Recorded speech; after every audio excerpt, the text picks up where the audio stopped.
up, guys? It's Shorty, y'all. Back with another video. I'm breaking lunch from work, so I was like, I'm gonna do another video. So, what's up, dude? For this video, just gonna touch up a little bit on how I got started riding. So, way back when I was younger and had hair and a little boy, a little shorty, a little shorter than I am now, but not much. My first real big experience riding was with my dad. He's in the Navy, and I went to go see him on the naval base back when I was like 14 years old, and he had a oh Lord, I think it was like a CBR, basically a CBR like 1000, but it was like maybe like a late 90s model, maybe early 2000s, I'm not sure. Beautiful bike though. I remember it's red. I've got a picture of it, I'll post here. And my old man, he made the mistake of taking me on the highways of Norfolk, Virginia on this sport bike. And after that, I was hooked. I could never buy a bike. My mother would never let me get one. How about new, you crazy Dutch bastard? I always had that itch where I would like to, ride again. So, ooh, sharp turn. Woo! So, fast forward. Many months later, I made the mistake of buying my first bike. It was a 250 Repsol Honda, and I bought that bike brand new, like 0 miles, like off the floor.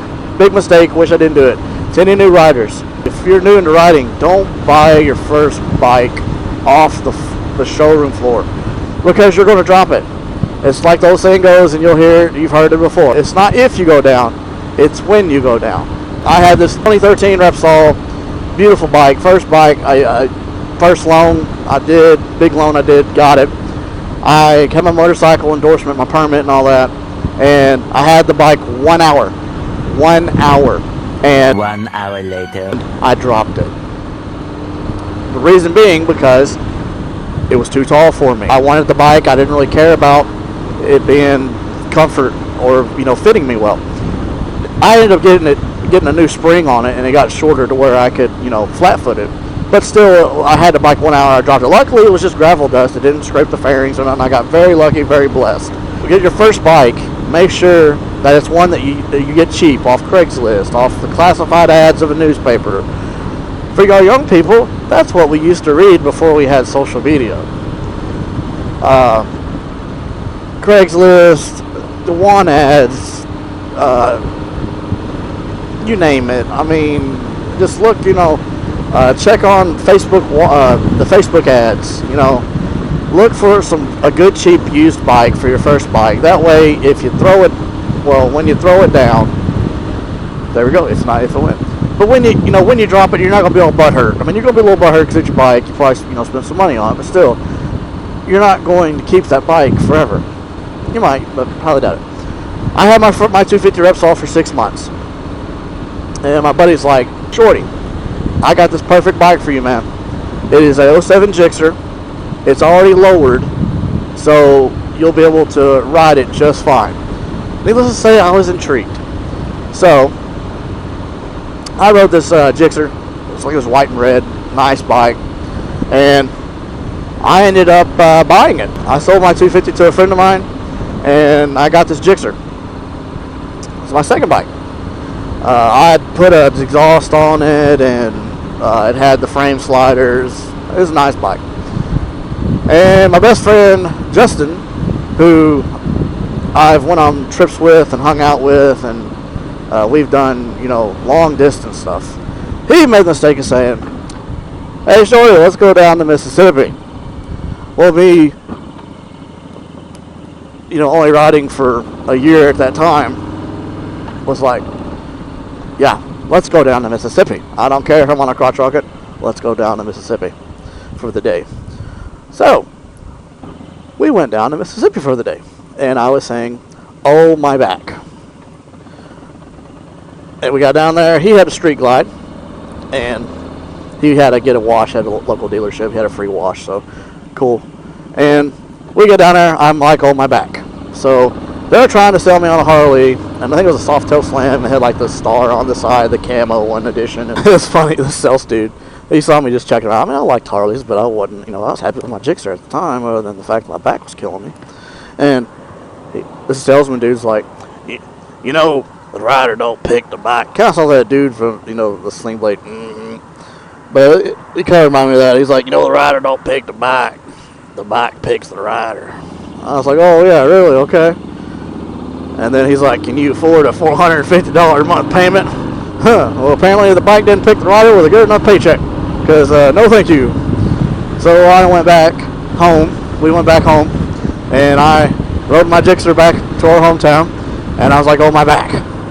After that, I had at the dealership, I had my first taste of Harley-Davidson.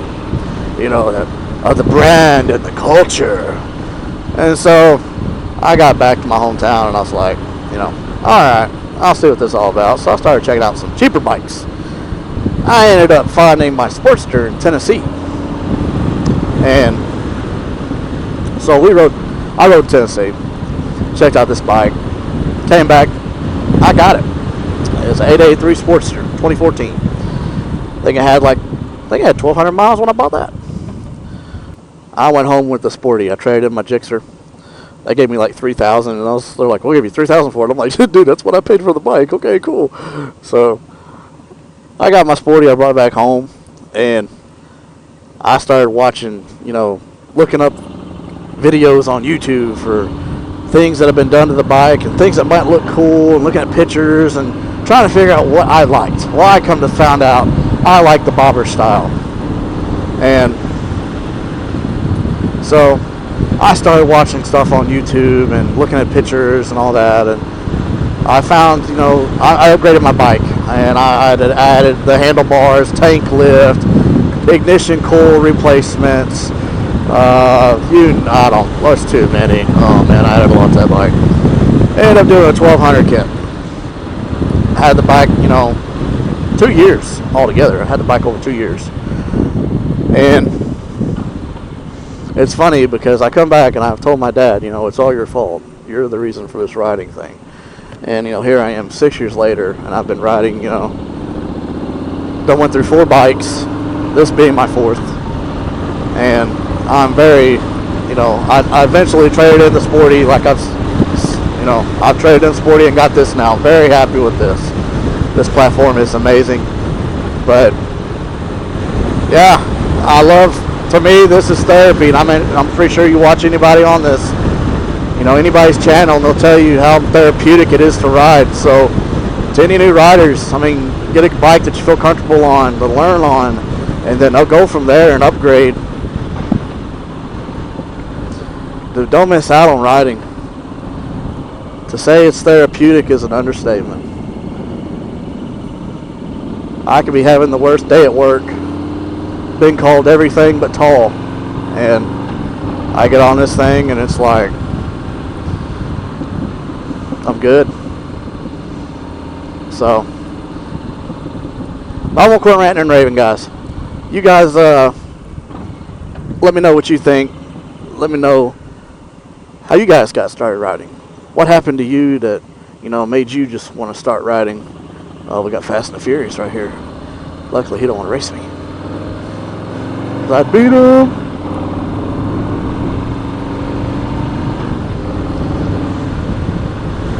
I didn't wave to the mopeds. It's all good. Yeah, let me know in the comment section how you guys got started. Like, what happened? Was you just born into it? Your family rides bikes, all that? You got on one day and got hooked? Mixture of both? To be honest, for me, it's a little bit of both. My uncles got bikes. My aunts got a bike. My dad had a bike. So, but, I never could afford a bike till I got older. And my mother wasn't going to let me on one. If she knew I was on dad, she would have probably killed me. But, yeah, let me know in the comment section below, how you guys got going. But I guess it's going to do it for this one, guys. Y'all take care out there. Be safe. And I'll catch you on the next one.